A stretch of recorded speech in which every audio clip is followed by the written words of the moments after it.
Hey, good morning. Welcome to Hobby Evolution episode 1248. Good morning. Happy Thursday already. Heading already to the weekend, 15th day of August.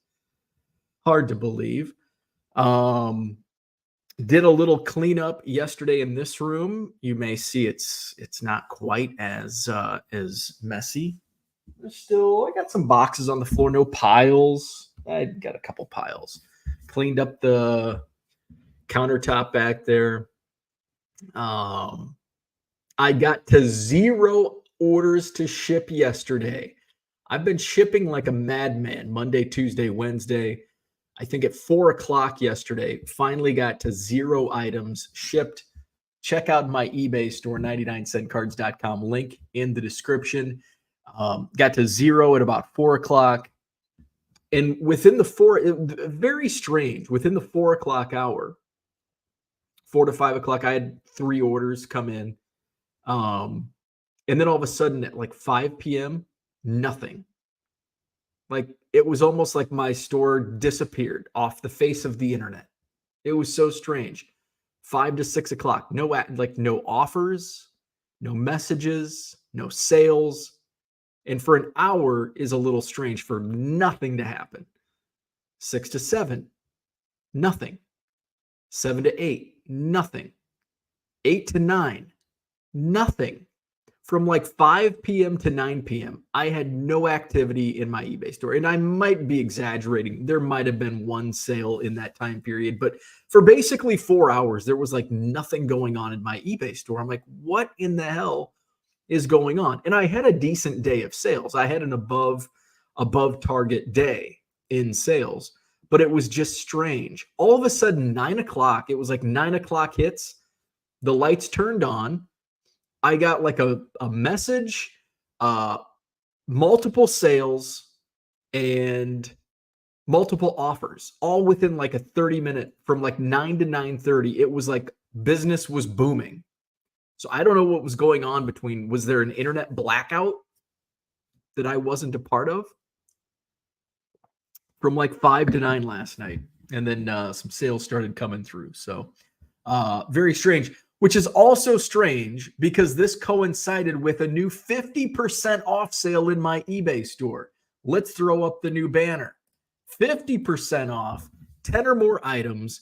And these items priced under $20. So anything $19.99 and under is eligible for my 50% off sale when you order 10 or more items. So 50% off, 10 plus items, priced under $20. Use coupon code ENDOFSUMMER50, ENDOFSUMMER50. So that sale is active right now, and it will end tomorrow at midnight. So actually, let's see. Actually, I think it's Saturday morning at like 1:30 a.m. because it's Pacific time. So I'm like, I'm just going to do 11:30 p.m. Pacific time. So which is 1:30 a.m. Central time. So basically midnight Saturday morning, midnight Friday night, midnight Saturday morning, however you slice that tomato, that's when the sale ends. So all day today, all day tomorrow, 50% off in my eBay store when you buy 10 or more items priced under $20. I decided to do that under $20 sale because I just listed some of those slabs. So I don't want those to go on the 50% off sale. I bumped up. Usually I have it capped at 100 on your savings, but I'm like, well, why should I cap a 50% off sale like that? Now I do that because I don't want to have like $1,000 item and somebody can come in and get it for 500. So that's part of the reason why I did the price the way I did based on what inventory I've recently added. But I've added so much, 70. So if you're looking to build sets, you're a team collector, player collector, over 100,000 singles in my store. Check it out, 99centcards.com, 50% off when you buy 10 or more items. I only had I don't think I made my first sale until like 9 on this. It started, when did I start this? In the afternoon. Maybe it was 4 o'clock. I can't remember. But I have had a couple sales of the taking advantage of the 50% off since. So thank you for that. 50% off 10 or more, priced under $20 through Friday at midnight, 99centcards.com. So just some weird eBay stuff. That's for my business in some a casual seller that's not doing the volume that I'm doing is like, well, that's normal. I go several hours without any activity, but for my store, that's an outlier. Like for 0 things to happen in like 4 hours, that's a complete and total. I mean, it's strange enough that there's no sales in a 4-hour period during that time, during prime time. That's strange. But to have it coincide with no messages and no offers, that's just bizarre. Like there's glitchiness going on in the background, but hopefully it was only that 4-hour period. Things are back to normal. We shall see. I did make a few sales overnight. I think I made a couple of the 50% off sales in the overnight hours. So that is all good. So I figured, hey, I've been talking about doing a 50% off sale, and I'm like, I'll wait till September. But then I'm like, if I figure out how to do the pricing structure and get only items eligible under $20, if I can figure that out, and if I can get my shipping to a manageable number, and I did, got it down to 0 yesterday. So I'm like, I'm on fire. Let's keep that shipping going. And I think this morning it's very strange to wake up in the morning and I'm only at 30 orders to ship. So I think at 4 p.m. yesterday I was at 0, and then I'm at 30. So that's actually a pretty light for 15 hours. 30 orders is kind of low. But some of those are a few of those are 10 plus card orders. So that's good. And hopefully a lot more today. Check it out. 99centcards.com. I'm also going to share some details on promoting. I've been dabbling. I decided to run, because they keep pushing it down my throat, eBay, off-site promotions. So off eBay, not just promoted listings, but off eBay. Now, I have in the past done a short Facebook ad promoting my store. And I always put my link to 99centcards.com as a show sponsor in my Madison Card Show sponsored ads. But I'm not a big fan with what I sell as a low volume or as a high volume, low end seller. I don't think there's much juice. The juice ain't worth the squeeze for off-site promotions. But I wanted to give this a whirl and see what eBay off-site promotions offered. I'm still in the middle of it, I believe. Let's see, where's my advertising campaign? So I did $100. I started this on August 6th. So I'm doing a daily budget of $10 a day over the course of 10 days. And it takes about 3 to 4 days to really see where you're at.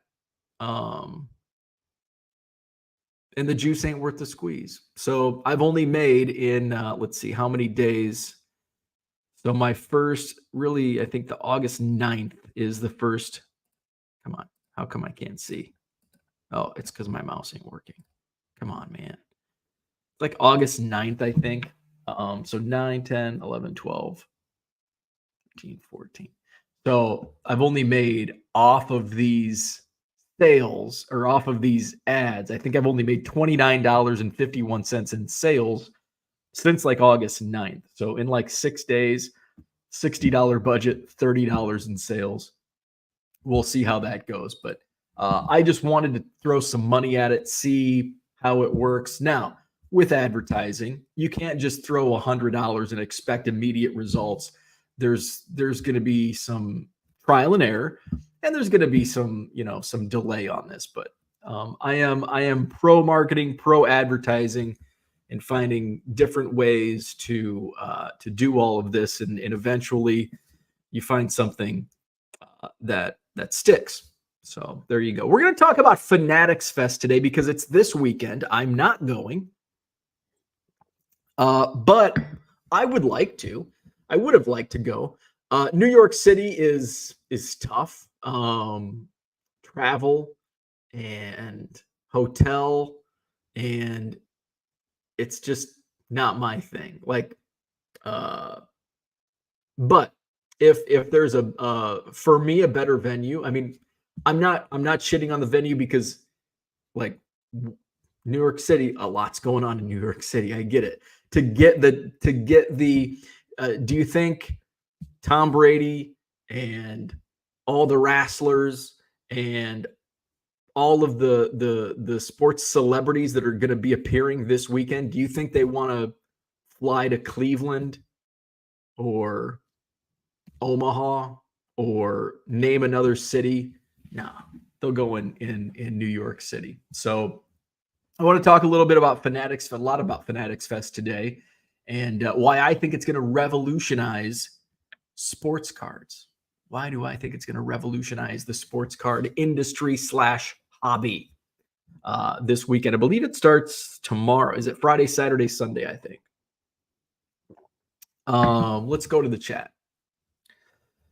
I forgot to put batteries in my mouse, so hopefully I can get through this show. Oh, so we don't have, what's up, Victor? Good morning. We don't have Ernie with us today. So my wife and I talked a little bit more about how are we going to handle Ernie in the mornings. Ernie in the mornings on K99.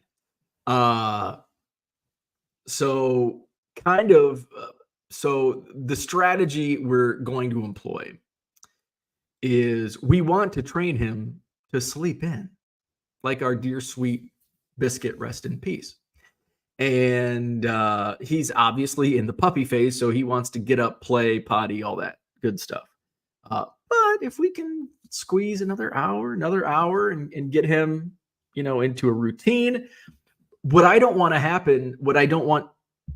happen is he gets trained to, oh, it's 6 a.m., it's 5:30 a.m., dad's getting up, it's time to go potty, eat breakfast, and play, and then that's the next 20 years of our life.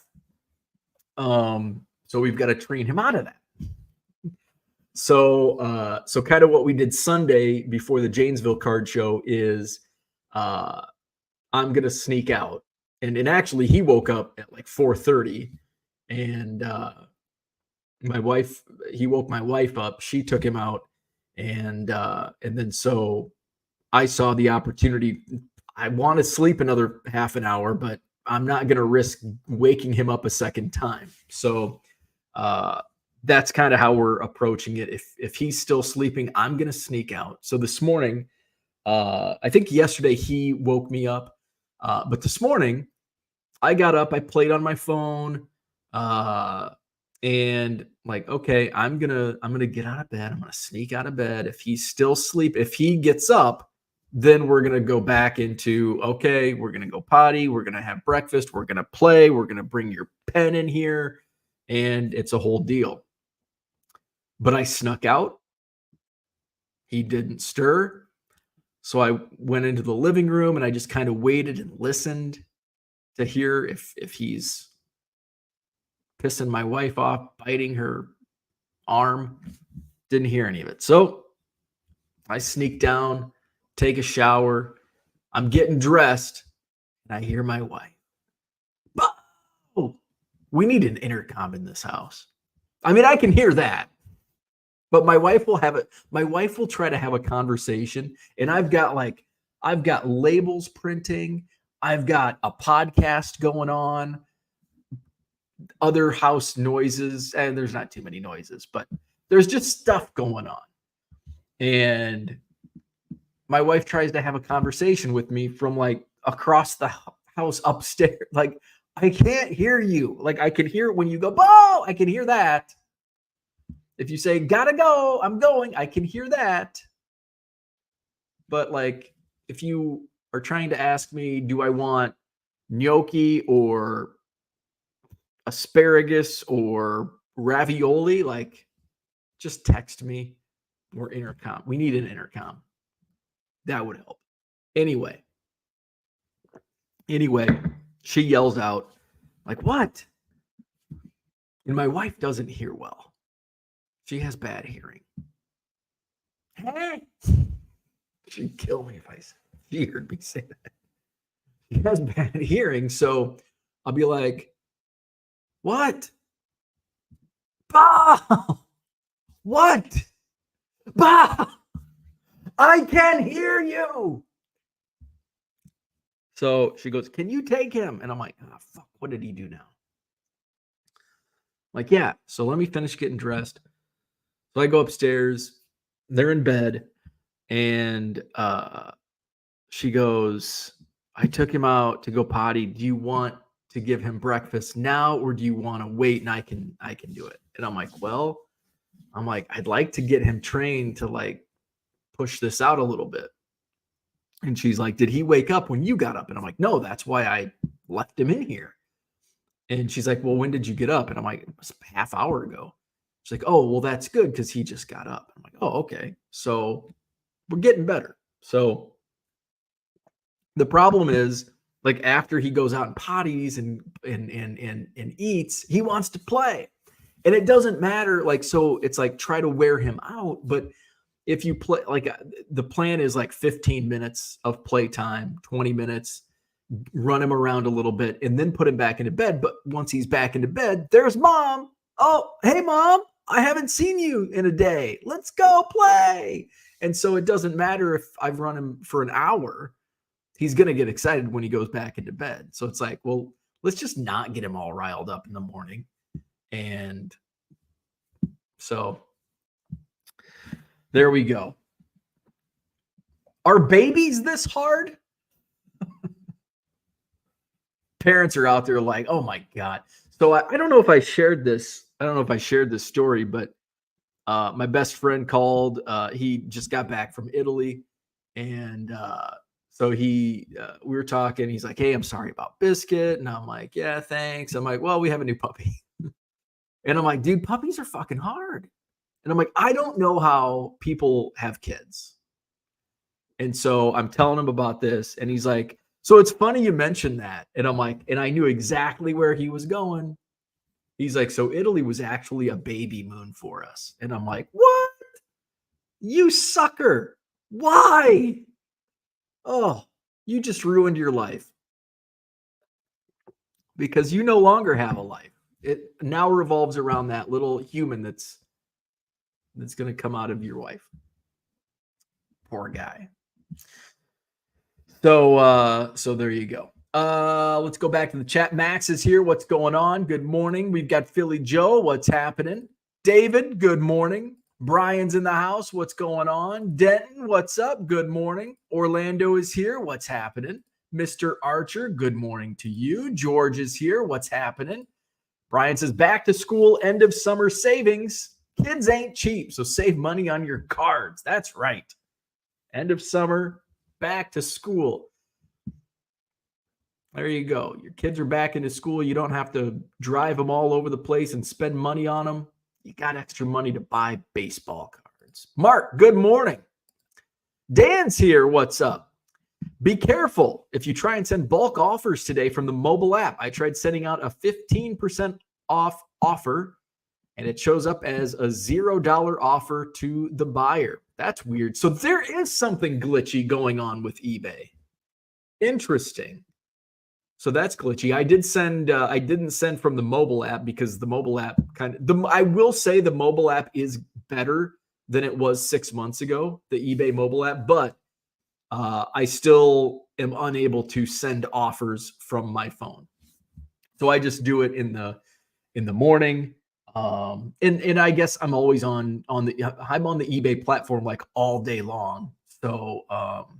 So I'm sending out offers throughout the day, but I sent out a batch this morning, but from my computer, not my mobile app. So there must be something weird going on with eBay. Low Roller says, "I listed some soccer and NASCAR." There you go. There might be some hockey coming. There will not be Pokemon. There will not be Magic the Gathering.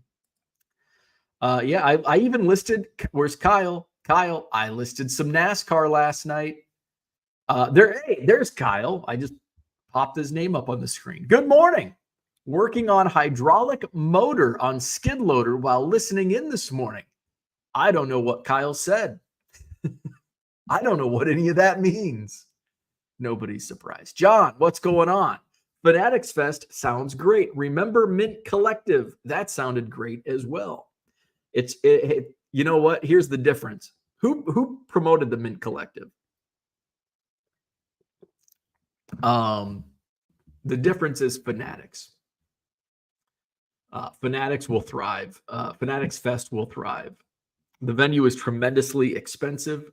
It's probably, and John would know this, I would assume the Javits Center is probably, if not the most expensive convention center place, it's got to be in the top 5 in the country.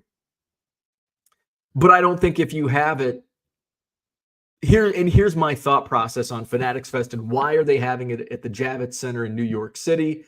Because and here's my opinion on this, and here's my thought process. It's the very first event. If they have one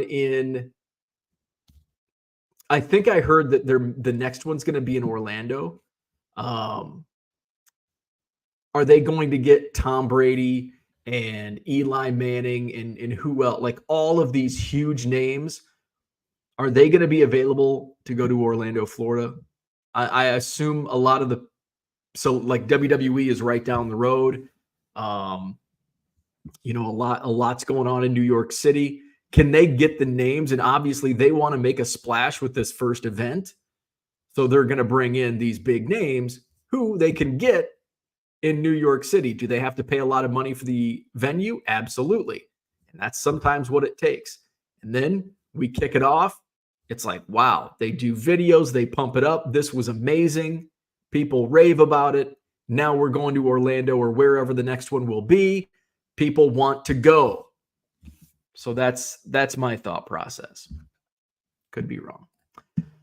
Low Roller says you can go to the East Coast National Card Show. There you go. You could do that also. And the thing is, people that compare the two, like, well, it's the same day as the East Coast National. It's apples and oranges. It's apples and oranges. Kind of like what I wrote in the description. Fanatics Fest is not a card show. It is not. If you could compare it to any type of card show, it would be the National, but it's not even the National because of what they have going on, what's surrounding it, what activities are being planned, the experience. The National's not really an experience. You go and it's like a family reunion. It's like a card collector family reunion with a bunch of cards. And there's some experience type things going on at the National, but very few.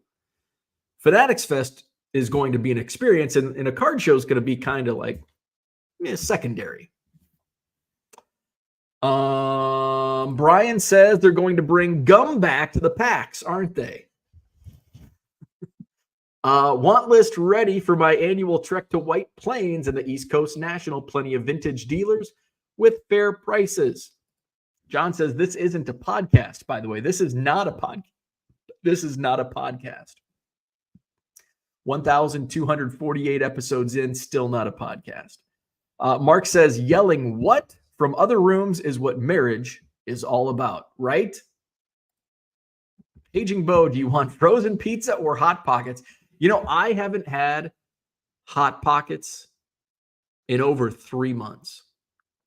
I have had a couple frozen pizzas in the last 3 months, but today, when I weighed in, I finally hit the 20-pound loss mark.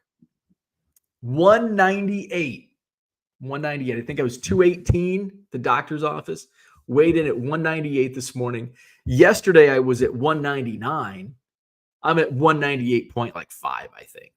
I was 199 yesterday, which was the first time I weighed in under 200 probably since like 2016 or 2017. My initial goal was to get under 200. So that was my initial goal. But then like, as I got to, it's like, I really could stand once I got close, once I got to like 205, it's like, I could still lose some of this. So So I could get down to 190. See, and here's the thing. There's not like, I don't have an ounce of muscle on my body. It's all fat. Like all my weight is fat. I don't have any muscle. I haven't lifted a weight since like 2001. And unless you count 12 packs of beer or monster boxes of baseball cards, then I've lifted a lot of weight. But I think ideally I want to get down to 190. I think 190 that's a good weight. That's 8 pounds to go. I don't have to, the first 15 pounds came off like super quick. These last 5 have been a chore. I've been really good this week. This week I've been really good with what I've been eating. We didn't have salmon last night. What the hell did we eat last night?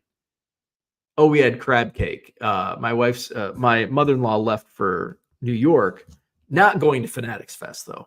And she had a couple crab cakes. So my wife's like, there's 2 crab cakes. She's like, is a crab cake and like ravioli enough? And I'm like, yeah, that'll do. And she's like, you can have a salad. I'm like, actually, I had a salad for lunch today. I ate all the lettuce. I had a salad yesterday for lunch with garden tomatoes and my banana pepper from the garden and a cucumber from the garden. How about that? John says, I can hear and my why has damaged vocal cords. We are a real treat when trying to converse.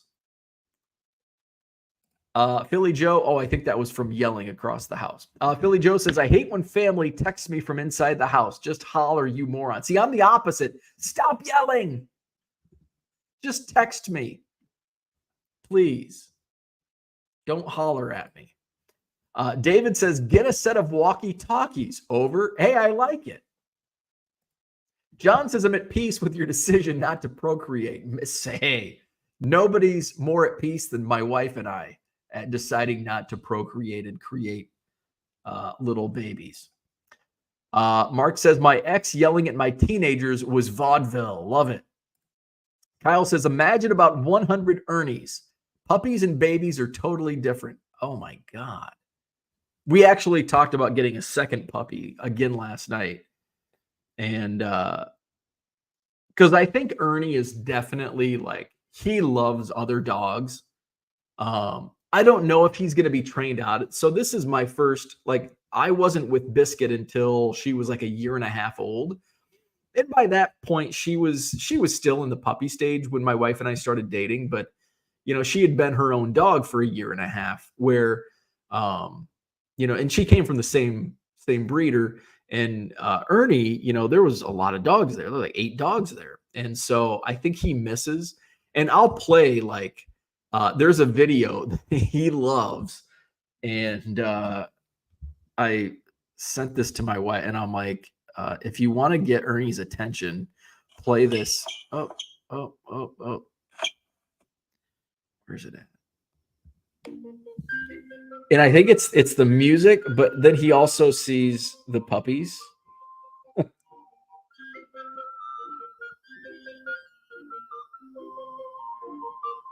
And I think the music draws him in, but then he sees the puppies and he's like going up to the screen and he's like looking around the phone. He's like, where'd the puppies go?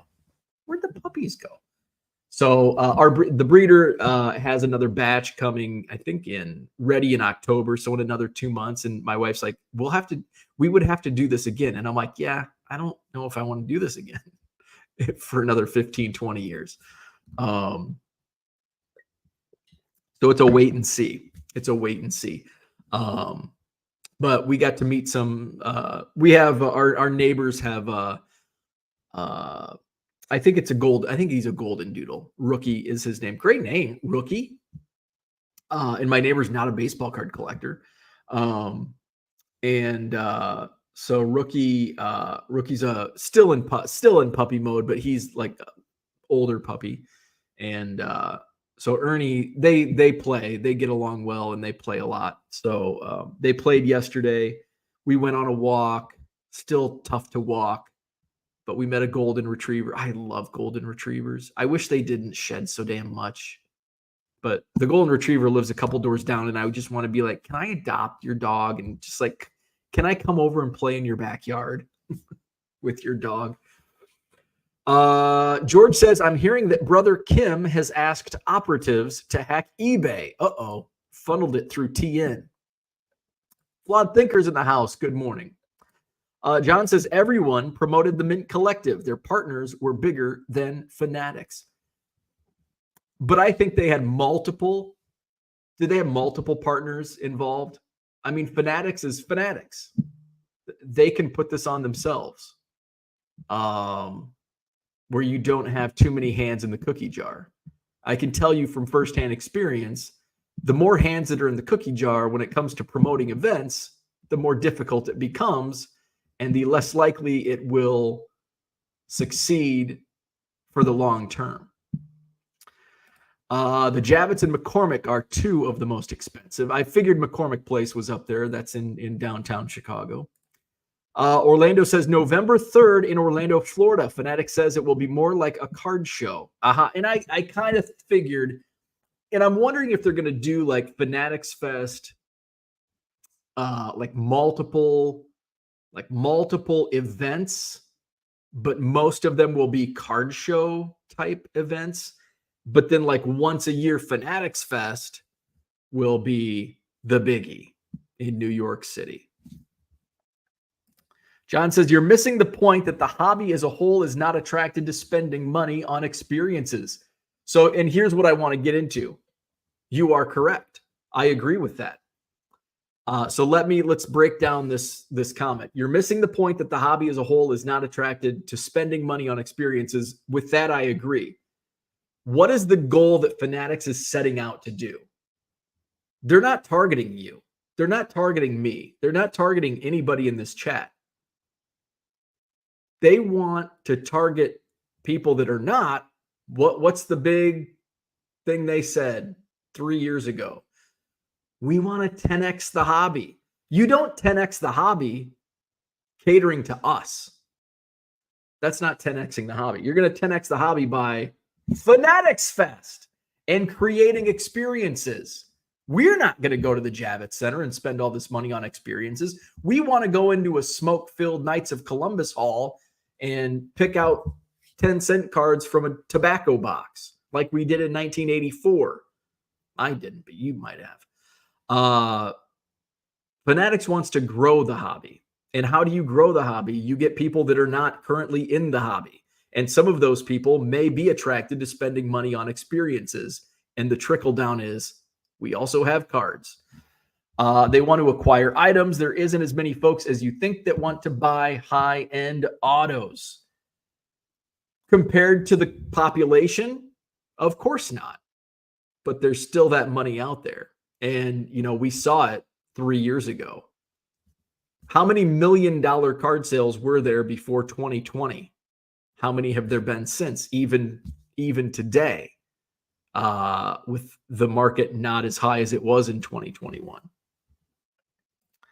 John Cena was on Whatnot. I think John Cena is going to be at Fanatics Fest. John says no one gives a shit except for John Cena fans. Fanatics Fest sounds more like a meet and greet Comic-Con, and that's the idea. They don't want a card show.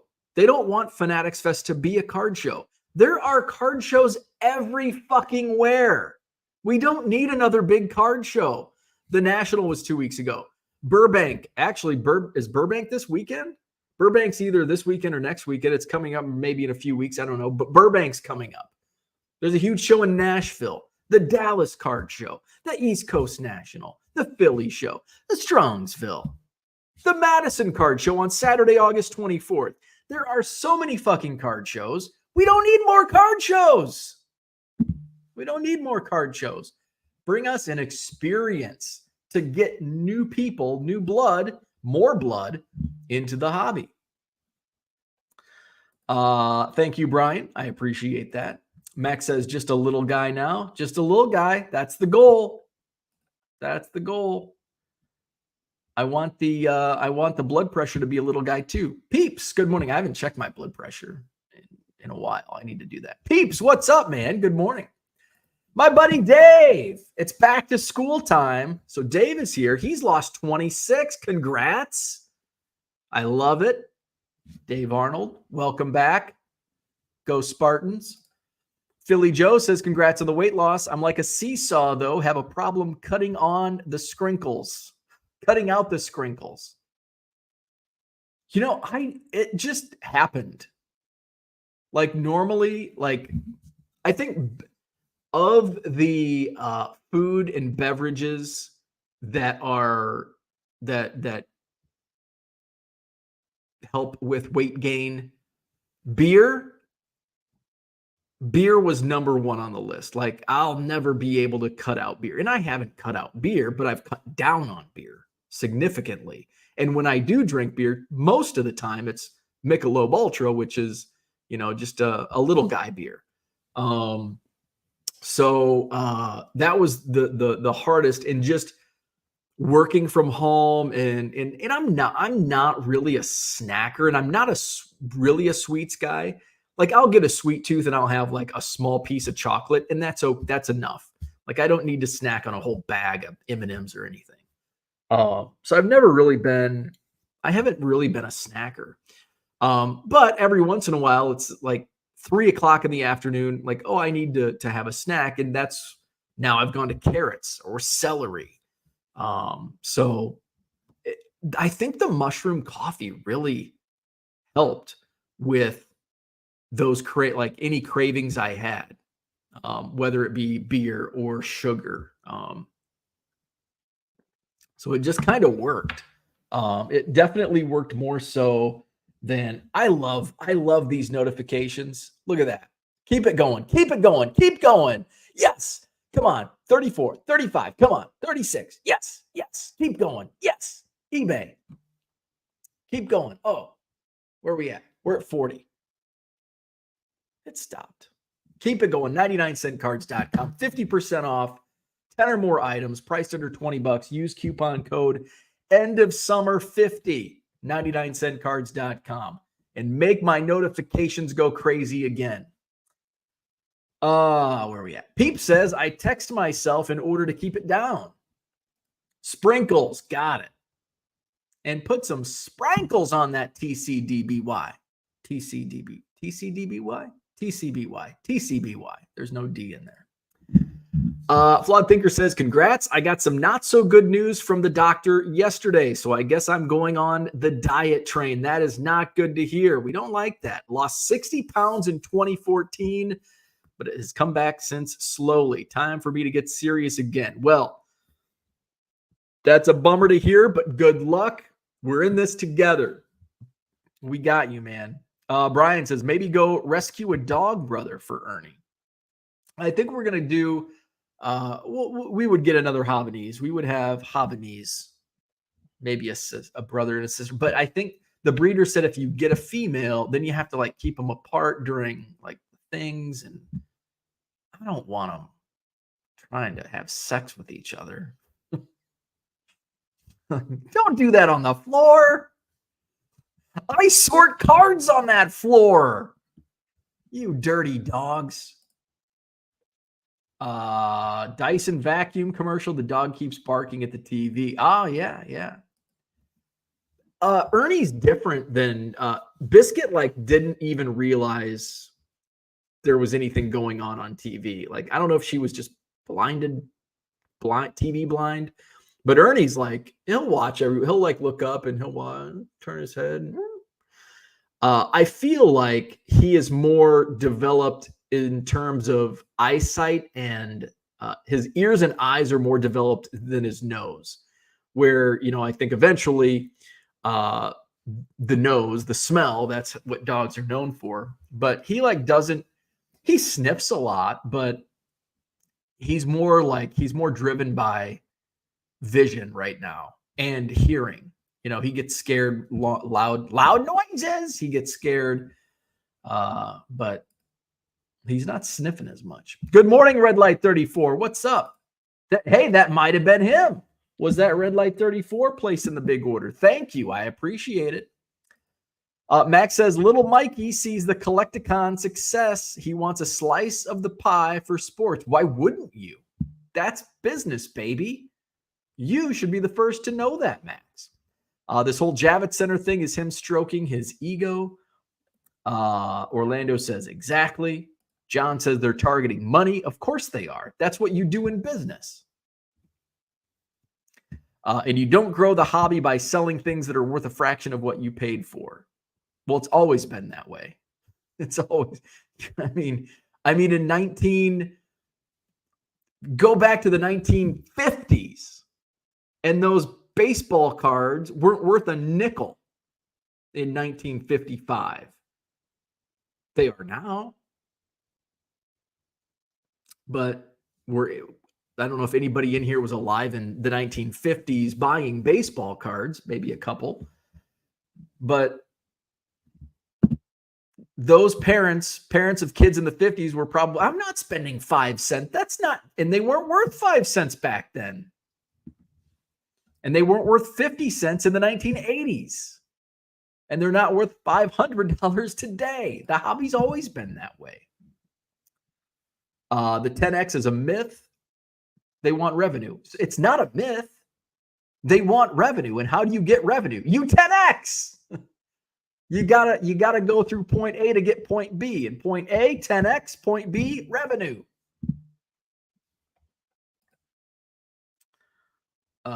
You don't grow by selling perishables. You sell seeds. Good morning, Jody.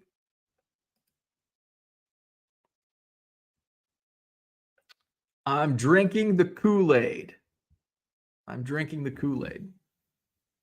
Then how the fuck are they doing anything to grow the hobby when people come to Mikey's place to meet his friends? Fuck experiences give me cards. But they're not targeting you. They're not targeting Max. They're not targeting John. They're not targeting me. I'm not in New York City.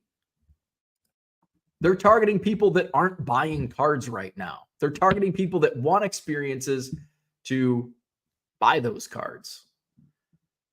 They're putting baseball cards in lid stores. They're putting cards in stadiums. 40,000 people at a baseball game. How many people are collecting baseball cards out of those 40,000?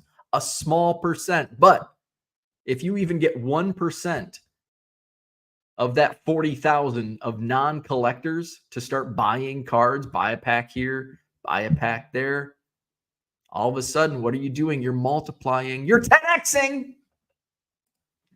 George says populations don't increase by wearing condoms unless it's an old wallet condom. Good morning, Brian. What's going on? Gundy, what's happening? Max and John. Hell has frozen over. Max and John are brothers on this one. Dan says, what did I just walk into? I don't know. It depends on what point in the conversation you walked in on. Fanatics is doing everything else. I wish they would start buying the cards for me and collect them as well. They may have a service that enables you to do that. TD Sports Cards.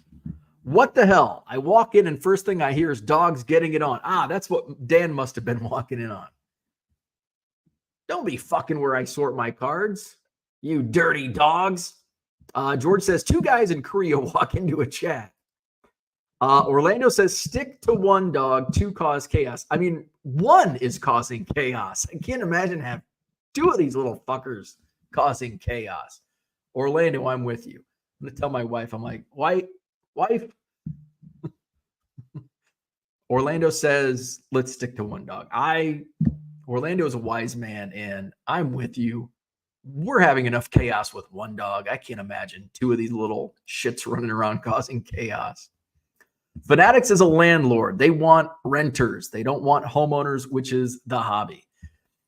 But to get more, like, how do you get homeowners in the hobby? Because if you don't get new homeowners in the hobby, we all die. And then there's nothing left, which I really don't care what happens to the hobby after I die. I honestly don't give a shit what happens to the baseball card hobby after I go. Is that selfish? Some people might think it is. Some people might think it's not, but I don't give a shit. But I do care about the future of the hobby while I'm still living and collecting and selling and doing this as a business. But you have to attract new homeowners. And sometimes when you're attracting new homeowners, you get renters along the way. And that's just a part of it. That's a part of my business. Do I want long-term customers? Abso-fucking-lutely. I want guys like Red Light 34 putting in these big orders on a regular basis. But I also want renters who are going to put in a big order today and may never buy again. They may say, well, I bought these to flip and I can't flip them and I'm done. I'm going to go buy sneakers. I need that too. We can all live together in peaceful harmony. People found joy in the cards back then and when I started. I find joy in cards. Do you not find joy in cards anymore? I find joy in cards. Every fucking day I find joy in cards. And if you don't, what are you doing? Max says, I think you believe the adjacent meet and greet will impact cards way more than it will. No, I don't think it will. I don't think it will. But even a sliver of that, even a 1% is good. Some people still find joy in cards. I do. I think everybody in this chat does. Your generation was raised to enjoy value. Yes, I agree with that. Because when I grew up, when I started collecting, it was prime time, baby. You know, when I was 8 years old and I see people my age commenting, well, it was all about the hobby when I was a kid. We didn't care about value. The fuck we didn't. You know, the first thing I did when I opened a pack of cards, I grabbed my Beckett and wanted to see how much this Jose Canseco was worth. Ooh, it's got the up arrow. I paid 50 cents for this pack and this Jose Canseco's worth $1.25. And he's number one on the hot list. Every fucking time. Yes, we were raised to enjoy the value because your generation did it to us. Your generation created the monster. Your generation created the monster that was my generation, and we carried it on to what we have to complain about today. It's all those 70s kids that realize that these cards have more value than what you grew up with.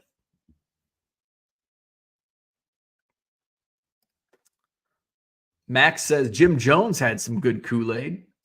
Johnny M, what's up? I'm an hour and a half from New York City and you couldn't pay me to go. If they paid me, I'd definitely go. Put me on a plane, I'm there. If it was an hour, if it was at McCormick Place in Chicago, I would be there. Totally. New York City, no. Chicago, yes. Orlando says, John using joy and hobby 3 straight times, having a good day. C&M Collectibles, hope Gary V is at the fest. He is. In fact, I think he's going to be on CNBC this morning. That way we can have the largest group of douchebags ever assembled in one place. Gary V's awesome, by the way. And if you've ever met him, he is one of the most down-to-earth good dudes. So I assume you've never met him. Johnny M, I have 2 dogs. It's all in the training. And Max agrees. Gary's actually a good dude. Absolutely.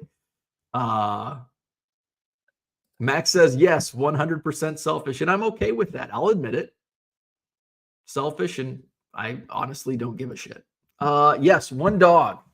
We have a mini golden doodle, and he is nosy as shit. It's also why you like Ruben, solely profit-driven and nothing else. C&M says he actually has met him. Wow, I'm surprised. You're the first person that's actually met him that still has those sentiments. I'm surprised, at least that I've come across. Maybe there's others out there. Todd says, don't you think Fanatics Fest is just step 1 for where they plan on going? Yes, I absolutely do. Just a small piece of their strategy and add Burbank to their marketplace. Change is coming. Absolutely. Every Fanatics Fest is not going to be like this weekend. This is the big grand opening, basically. It's all downhill from here. They're not going to have the experiences. I think there will be more card show type Fanatics Fest, but I think it will be like they want Fanatics Fest to be more like Comic-Con, which I think is great for sports cards. There is not a Comic-Con type event for sports cards. And if you've ever been, I've never been to I've been to a Collecticon, which was awesome in itself. I wish there would have been more sports cards there. But it was great. And there's like stuff to do. You know, you go to a card show and it's like, there's tables of cards, which is great. I mean, I love card shows. I love the Madison Card Show, but you come to the Madison Card Show, there's going to be 200 tables on Saturday, August 24th at the Sheraton Hotel on John Dolan Drive.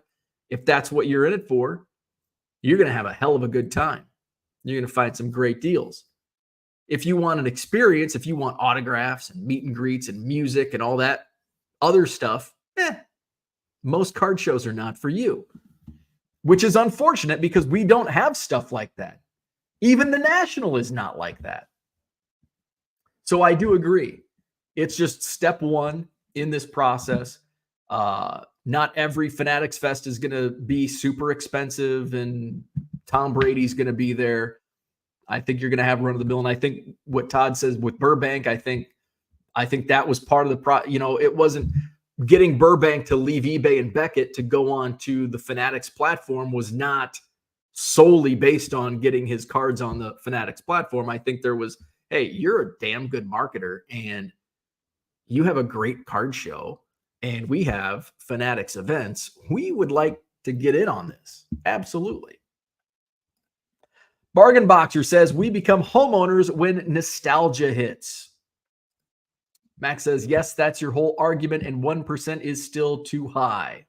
Maybe 1% is too high, but 0.1%.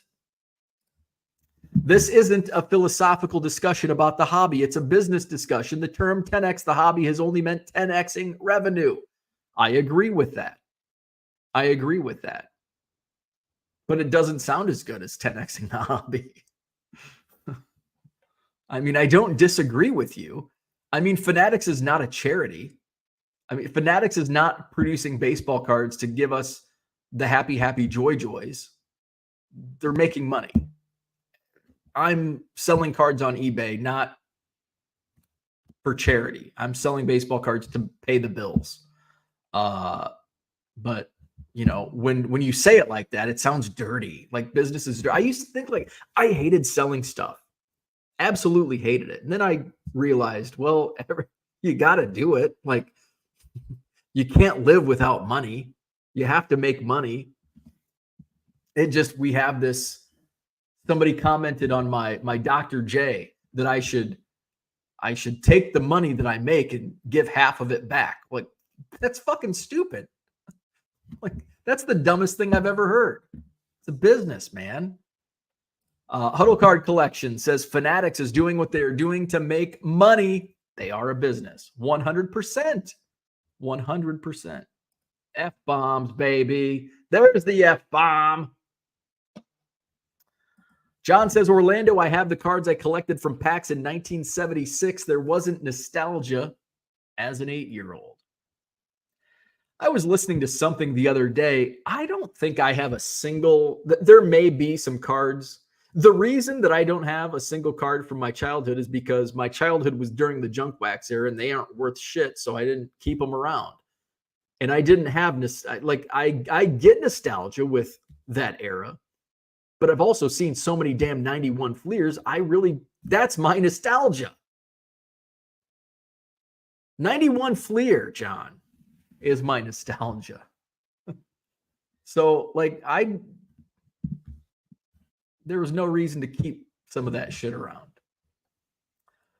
Philly Joe says it's all John's fault. Cooter says Beckett Magazine both grew and ruined the hobby. I agree with that. I agree. John blames the boomers. They were the Mantle Gang. Bargain Boxer says, I find joy in cards, steals, and deals. There you go. There you go. Steals and deals, baby. You know, I find joy in pulling a card out of a dollar box that might only be worth 25 cents if it's something I need, if it's a Cubs card for my collection. But then I get just as much excitement for pulling a $20 card out of the dollar box. And it's all about the money. Like, you can compartmentalize the hobby. There's my business side. Do I have anything? Yeah. There's my business side where I pull. These are all Cubs. Did I grab these? Yeah. Where I pulled this Corey Seager all etch out of a dollar box, and it's probably going to sell for 10 to 20 bucks. The same amount as pulling this Shota Imanaga Chrome rookie card out of the dollar box. It's like a quarter. It's probably $1, but I got just as much joy. You can compartmentalize. John says Cooter is 100% correct, and I agree. Talking about Beckett growing and ruining the hobby at the same time. Huddle card started collecting in 1976, and at that age, I never thought about value. There wasn't a price guide to tell you how much your cards were worth. Jeff Wilson is a good dude as well. Seriously, complete train wreck for the hobby. See, I agree with your first sentence. Jeff Wilson is an awesome dude. I disagree with the second sentence. I think he's great for sports cards. He may not be great for a guy that just wants to collect vintage, because that's not your thing. But I think he's good overall, getting the word out. Max says, and then he deleted his comments. I don't know which comments were deleted. Gundy says, I think that there needs to be more competition in the card manufacturing industry. Fanatics buying up everything and making a monopoly of the hobby takes away from the creativity in card design. Well, I think initially I thought that would be the case, but I don't think that's playing out that way. Some of the inserts that are in these new products in Bowman and Topps Chrome are freaking phenomenal. Like, I think they're more creative. I think the card designs are getting more creative as opposed to less creative. Orlando says, same here. John still had the 70 sets built from packs. John laughs at something. Kyle says, I don't understand why some insist cards are a hobby. Cards is an industry. Hobbyists and businesses make up the industry. I agree. 100%. Comic-Con people are folks that need to dress up to fit in. John thinks Kyle is drunk. Max says, used to feel a lot more like a hobby. New here? You know, my thoughts haven't changed on the hobby / industry. I've always, because of probably I'm a product of when I grew up, you know, I grew up in the boom where price was everything on cards. Like, oh, these cards are worth money. Rookie card, craze, boom. And I've always had an entrepreneurial mindset. But I've also always loved cards and collected and have a collection. Nothing's changed in my mindset from 1989 to 1999 to today. It's always felt the same to me. George doesn't need to dress up to hobby. I'm sitting here in boxers and a beer-stained shirt while I hobby. Yes, there you go. Picture that.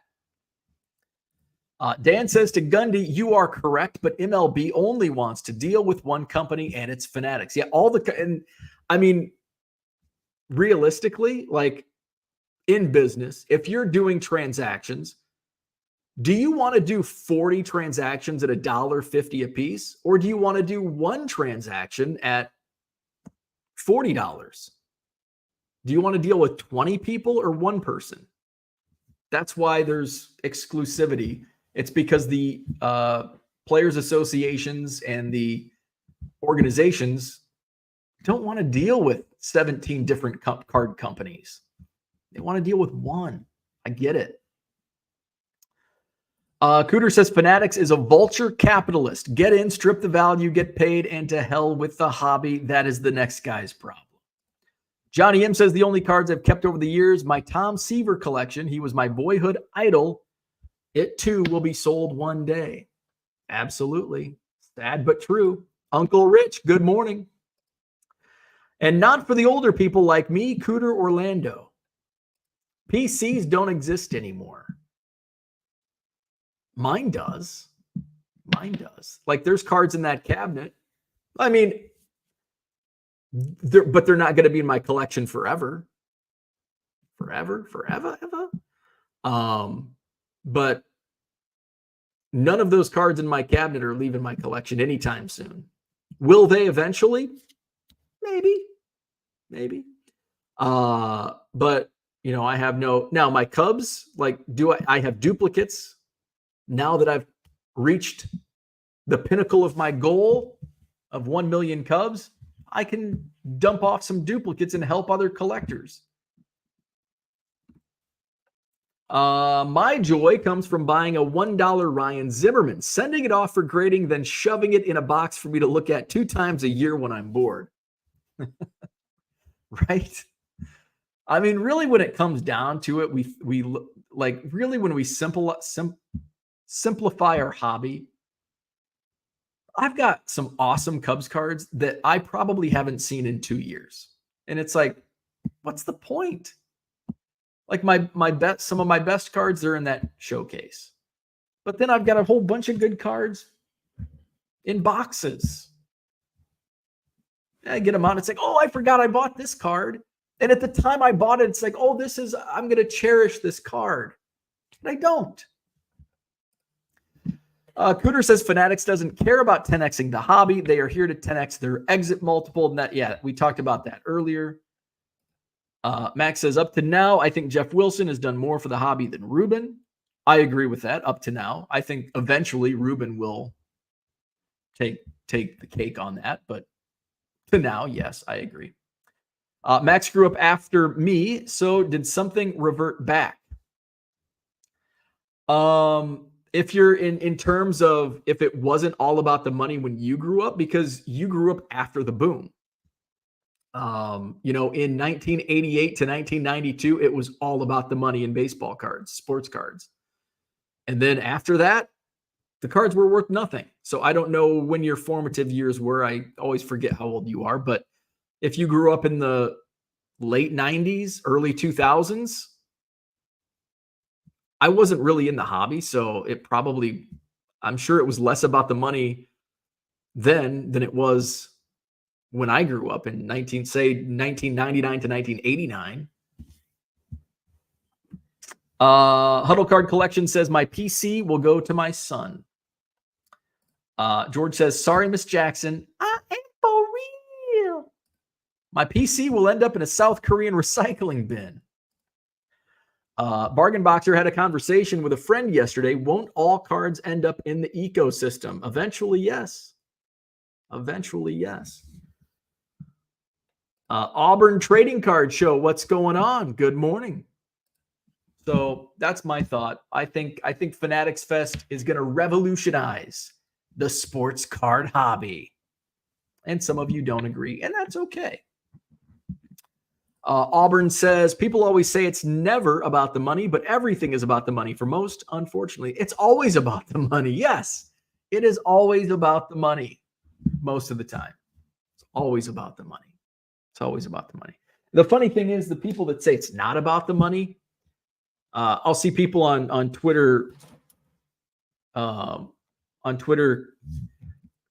There's somebody that would tweet out taking it was the breaker. So there's a Instagram account that tracks breaker prices, and from like, here's the highest price breakers, here's the lowest price breakers. And this dude on Twitter was like, well, they're not, this is not real because they don't take into account, like, they have this company has lights to turn on and employees to pay. But consumers don't give a shit. And the same person will tweet out how this person has a card priced at $10 and it's only worth $3. Well, did you take into account they may have employees to pay and lights to turn on? Like, come on. You can't have it both ways. Kyle says, not drunk, John. Don't drink probably is less of a hobby now, but for me, how much Fanatics invests in the card industry or what businesses do does not affect my collecting. And that's the way to live. That's the way to live. If you don't like Fanatics Fest, don't go. If you do like Fanatics Fest, you can go. You don't have to go. I would love to go. It's just not, I don't find the value in it. If it were in Chicago, I would definitely go. It's in New York City. I'm not going to go. Doesn't mean I don't like it or don't think it's going to be successful. It's just not in the cards for me. If Fanatics Fest brings more people to my eBay store, I will become a fan of Fanatics Fest. There could be a trickle down. There could be a trickle down. George says NFTs revolutionized my hobby. Auburn Trading Card shows on Instagram. Broadway Boys cards. There you go. George is drunk as fuck. George is drunk as an F-bomb. Get it. Don't want to go to work tomorrow. Auburn says, fell better, George. Dan wants to know which beer. All right, so that's my thoughts on Fanatics Fest.